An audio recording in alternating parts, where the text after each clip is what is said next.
Hey there, this is Luna Michaels, Esoteric Quantum Astrologer, coming at you to talk about the events of March 2018.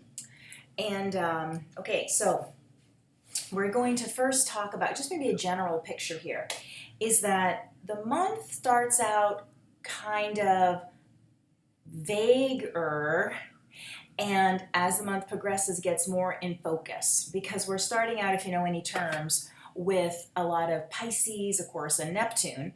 And then as we move to the end of the month, there's a little more Saturn energy coming on as the planets move into Aries and connect with Saturn. We'll go through all of that.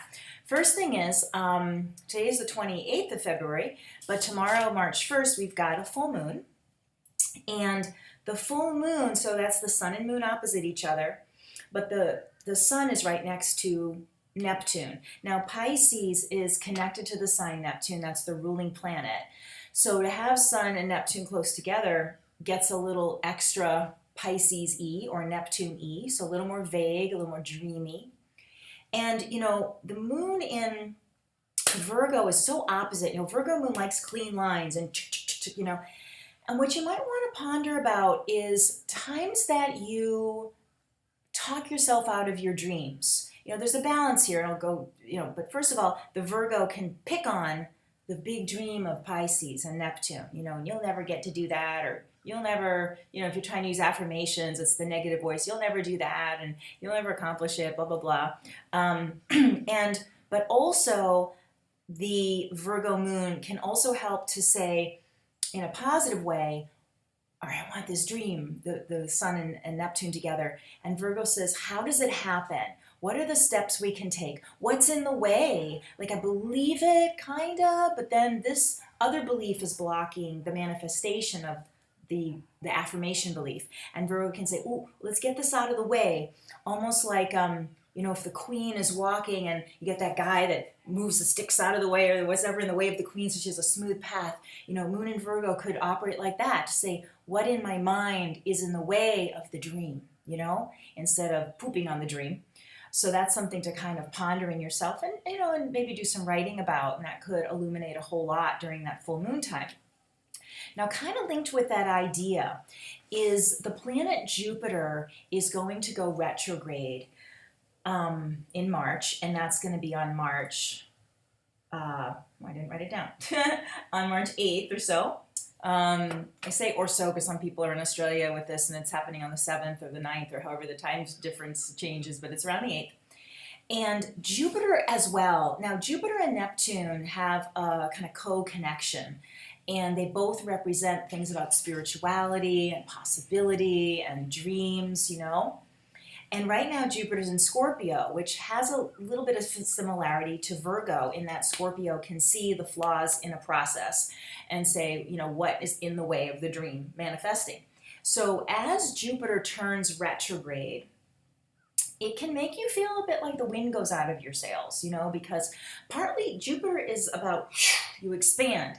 And of course, Saturn is the opposite of Jupiter in a way and contracts things.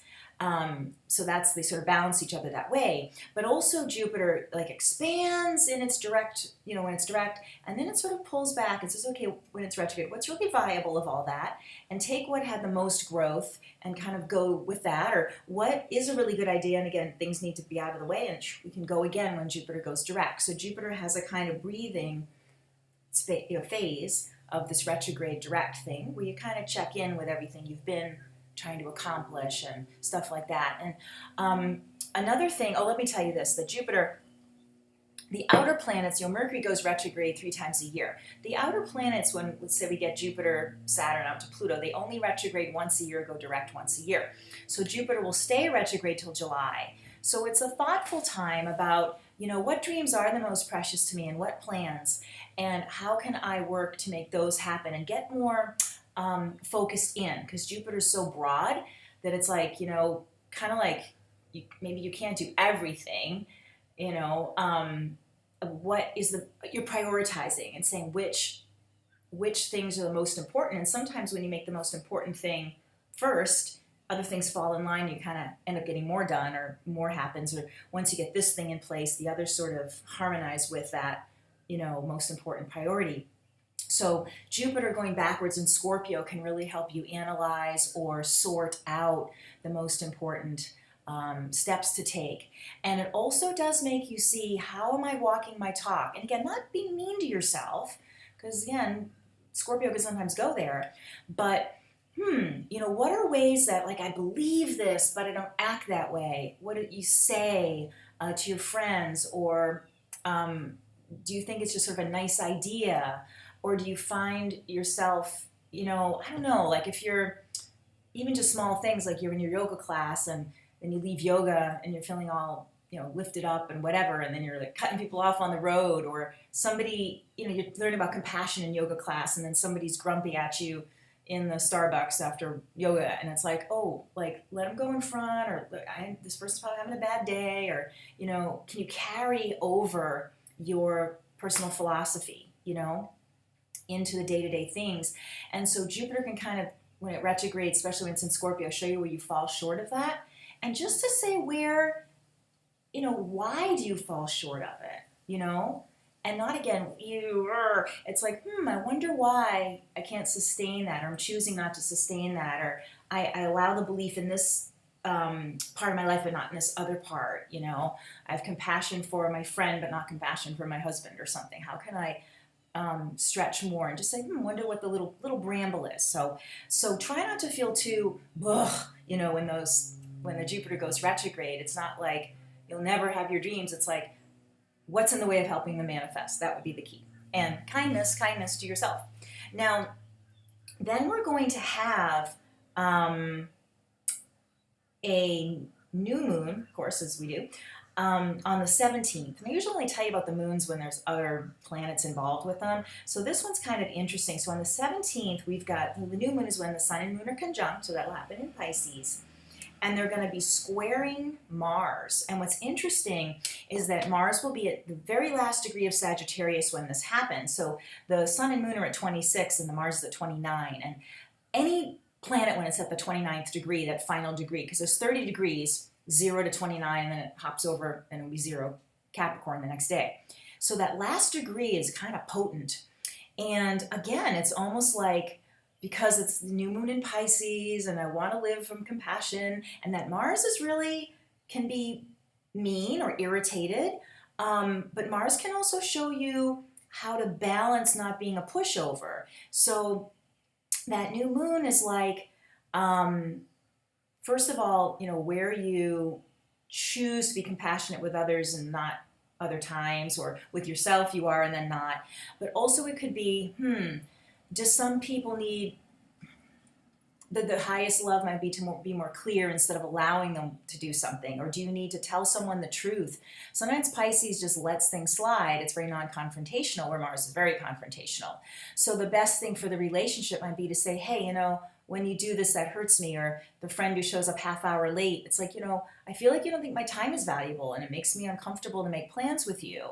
And that can be the most compassionate thing you say to her. She's like, oh my God, I've been trying to do that, and show up on time, and I don't take ADD medicine and I need to, or who knows what, healthy supplement that helps with focus, ginkgo biloba, and you're waking her up to something. Say, thank you for daring to tell me about that. Or you'll find that if you dare to talk about things that are scary to talk about, and you're talking about it in a gentle way and a kind, respectful way, it helps you respect yourself more too. It pushes the relationships to a deeper level of intimacy because you kind of exposed yourself that way.